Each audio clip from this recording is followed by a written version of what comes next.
Yo, what is up, guys? It's Pedro here, and today I'm grading the Redskins 2020 NFL Draft class. If you guys are new, subscribe for Redskins and NFL content, so let's get right into it. As you guys know, the draft ended a few days ago, and overall, I think it's a very solid draft class by the Redskins. Obviously, starting out with Chase Young, but it's a very deep class. And keep in mind, when I'm grading, the first few picks to four picks are going to be worth a lot more when I weight the grade than the last couple picks because obviously those players are going to contribute way more than the last couple of picks we had. So that's what I'm going to do. So obviously I'm not going to give uh, average out all the grades because that's not how you grade a draft, especially when you have a first round pick and a second or a third round pick like we do. So let's get started. So in the first round, we with the number 2 pick, we took Chase Young, best player available. That is an A plus, and I'm going to be doing the final grade at the end. But he's an A plus pick, can come in, contribute right away for the Redskins, and I think he's in contention. He's a front runner for Defensive Rookie of the Year. He might end up having more sacks than Nick Bosa did last year. Sorry, Nick Bosa had around 9 sacks. Still won Defensive Rookie of the Year because he had so many pressures, and you saw the impact he had, especially in the Super Bowl. And I think Chase Young can have that impact because he's not going to be a rookie where he's thrown into a bad situation and is getting double teamed. No, if he gets double teamed, well, they can't double team him because Montez Sweat's there, Deron Payne, Jonathan Allen, Matt Ioannidis, Kerrigan, and Anderson.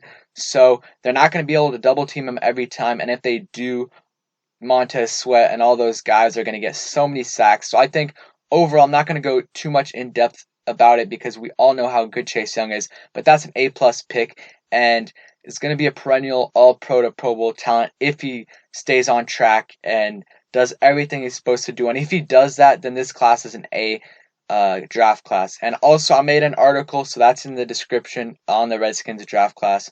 And yeah, Antonio Gibson is the next pick. In the third round, 66th overall pick. I think it was slightly a reach. I still like the pick, but I think he was more of a mid to late third round guy. But obviously, we had to take him because we had the second pick in the third round. But overall, I probably would have rather had Josh Jones here. But he's still a great, great player. Ran a 4.39 40-yard dash, and if you look at his numbers, he we'll look at it right here. He averaged 11.3 yards per carry in his senior year, or 11.2 yards per carry as in his senior year at Memphis as a running back. That is absolutely crazy, and an average 19.3 yards per catch. He is so versatile, can obviously run the ball, catch the ball, as a wide receiver too, and he can do kick returns and punt returns. I think he's a stud, absolute stud. And the only problem I have with this pick is that we will be able to use him, but I don't know if we're going to be able to use him to his full potential just because we have so many running backs on the roster. But I do think he's going to be able to come in and contribute right away just because he can obviously do kick returns and punt returns, and he will be able to um, get on the field on third downs and get some catches, and he's going to line up in the slot sometimes as a wide receiver. But it was reported that he's mostly going to play running back, but can line up as a wide receiver. And he's obviously going to catch balls in the backfield too. I think I'm going to give this grade a B plus. I think if he was if we fully use him as a or mostly use him as a wide receiver, then I'm probably going to give it an A minus. But I think overall B plus grade. I think is a great pick. And he's going to be a weapon for years to come, and I hope we use him right. I think his kind of potential, or like someone who I would compare him to, is Deebo Samuel if he plays wide receiver, and if he plays running back, then probably someone like Alvin Kamara, and maybe Christian McCaffrey, but I think that's a little bit of a reach. But I think he's going to be, not have crazy production year one, but maybe like 300, 400 yards rushing, 450 or like 450 yards, 400 yards rushing, 500 yards receiving, and like maybe 10 touchdowns total. And I think that would be a win, maybe even more. We'll see how we use him. So next pick, Sadiq Charles, left tackle out of LSU with the 108th overall pick. I absolutely love this pick. I think Sadiq Charles has the potential to be an above average starting left tackle in this league to Pro Bowl left tackle. And we got that guy in the 4th round. If you get a solid starter as offensive lineman in the 3rd or 2nd round, that's a win. And we got him in the 4th round. The only problem with Sadiq Charles is his off the field issues. He got suspended at LSU. And when you get suspended at LSU, you know it's a problem. But the CBA kind of cancels out the problem, or at least makes it less of a problem early on in his career. And also, I think with Ron Rivera's leadership and some of the other guys on the offensive line, I think we can keep him off the field, or off any issues off the field. And if we do, I think this is going to be a slam dunk pick, home run. He's a good he needs to get a little stronger, but he put on a lot of pounds this leading up to the draft combine, and he's a 3-year starter at LSU with Joe Burrow, and overall played really good, was more of a 2nd round talent, like I said, 1st to 2nd round talent, but slipped because of his off the field issues. And he's 20 years old, so he's crazy young and can play left tackle, left guard, and maybe even right tackle if we want to put him there. So overall, give this grade an A minus, just because of the off-field issues. If it wasn't for that, I would give it an A. So next pick is Antonio Gandy-Golden, one of my favorite picks of this draft.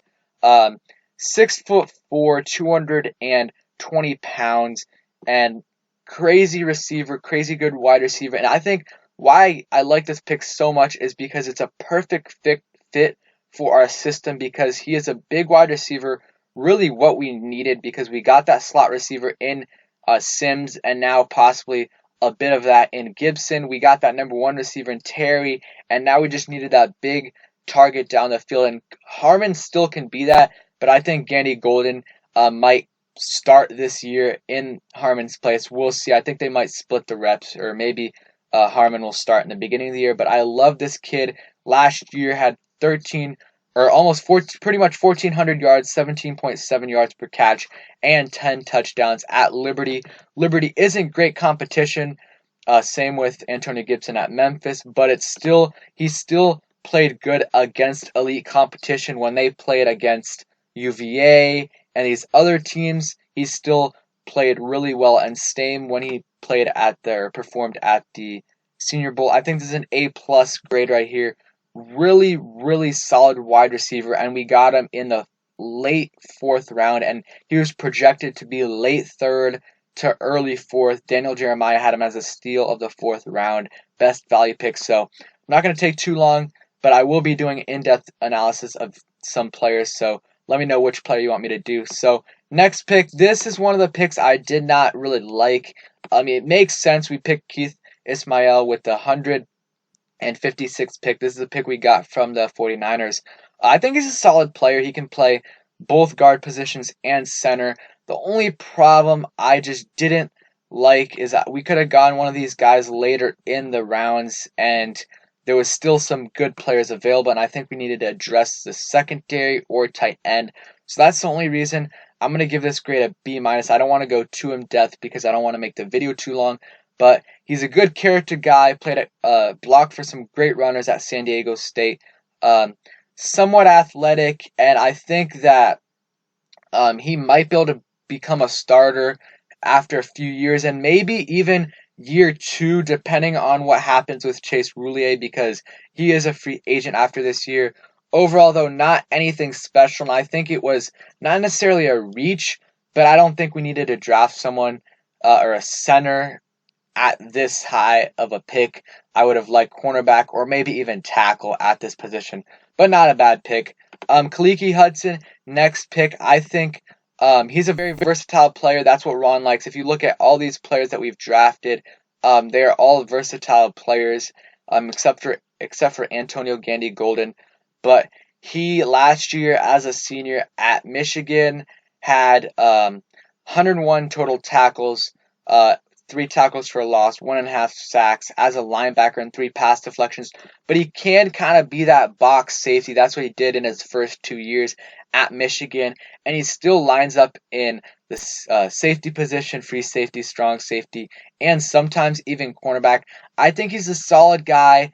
a solid pickup here who had 5 blocked punts in college. I think he can come in and contribute right away to special teams for the Redskins, and maybe become and maybe play a bit in his first year. I don't think he's going to start. There's no doubt about that unless we get so many injuries. I think though he might come in some sub packages, and at the end of the season I could see him playing maybe like 25-30% of the snaps, and definitely I see him starting on special teams right away. So that's a B plus pick. Right here, Cameron Curl, safety, but he's a junior, plays safety and cornerback. Played cornerback in his first couple years, or at least first year, and then transitioned to safety. He's this big guy, 6'2", 198, at least for a cornerback slash safety. Another versatile player. He's still young, so he has a lot of potential. Or he's still gonna grow. Junior, 40 or 76 total tackles, 4 for a loss, 2 sacks, and he had 2 interceptions last year and 2 forced fumbles. Not a bad pick in my opinion. We addressed the secondary a little bit here, and he might play some cornerback and some safety. I think he will make the roster here. I really do. Solid pickup here. I think can contribute. And yeah, I'm going to give this a B grade. Nothing special, but it did address a need, and I really like the player that he can become. So the next pick, my least favorite pick of the draft, not necessarily because of the player, but just the position. James Smith-Williams, I give this grade a D plus to C minus. The player is okay. If you look at his stats, though, nothing too special. Had a 6-sack season in his junior year. He's probably more of a 4th to 5th round talent, but the reason why a lot of teams took him off the board, as you look at the total games played in his freshman year, one game in his or that was his redshirt freshman year, and then this next year 5 games, then 6, then 11, then 6. So really never played, and that's why he fell. But that's why also, yeah, I'm gonna give this a D plus because of the injury history, and because he's not gonna make the roster, or if he does, he's not gonna contribute much because the Redskins already have obviously Montez Sweat and Chase Young, and then you got Kerrigan and Anderson who also can come off the edge, Brailford, Nate Orchard, and a couple more. So I don't think he's going to make the roster, but he might make the roster if we cut Brailford and a couple others. He definitely could make the roster, and I think he'll make the practice squad though if he doesn't. But overall, guys, I'm going to give this draft a B plus, super close to an A minus. But the reason I'm not going to give it an A minus is I just don't know how they're going to use Antonio Gibson, and that's kind of really the tipping point for me. If they use Antonio Gibson more as a wide receiver and running back, and not mostly as a running back, then I think it's an A minus. But if they just use him as a running back, then I think it's a B plus. But I really think it's going to be split like 70-30 running back and wide receiver. And the way they use him is really going to, that'll determine how good of a player he's going to be, because he has so much potential. It's just how you use him and how you incorporate him into the playbook. But I think overall, this draft class was really good. The first 4 picks were amazing, and then the next couple picks were and the last pick I really didn't like. But besides that, it was a good draft. Overall, B plus to A minus grade. It's really right in the middle there. I'm gonna stick with a B. I'll give it an A minus. Really close. B plus, A minus, either one. Solid draft. Just don't get upset with the last few rounds or last 3 picks in the draft. You can't really know how these players are going to be until you see them on film or on game day. So there's always draft steals at the end of these rounds, and you never really think they're going to end up being that good. Again, guys, thank you guys for watching this video. If you guys enjoyed, please smash the like button, turn on those notifications, and give me some video suggestions down below. A lot of you guys have been giving me some good video suggestions. Go check out the article too, and I'm going to be doing some breakdowns on players to let me know which player you want to see me break down. And yeah, hope you guys enjoyed. Thanks for watching and peace.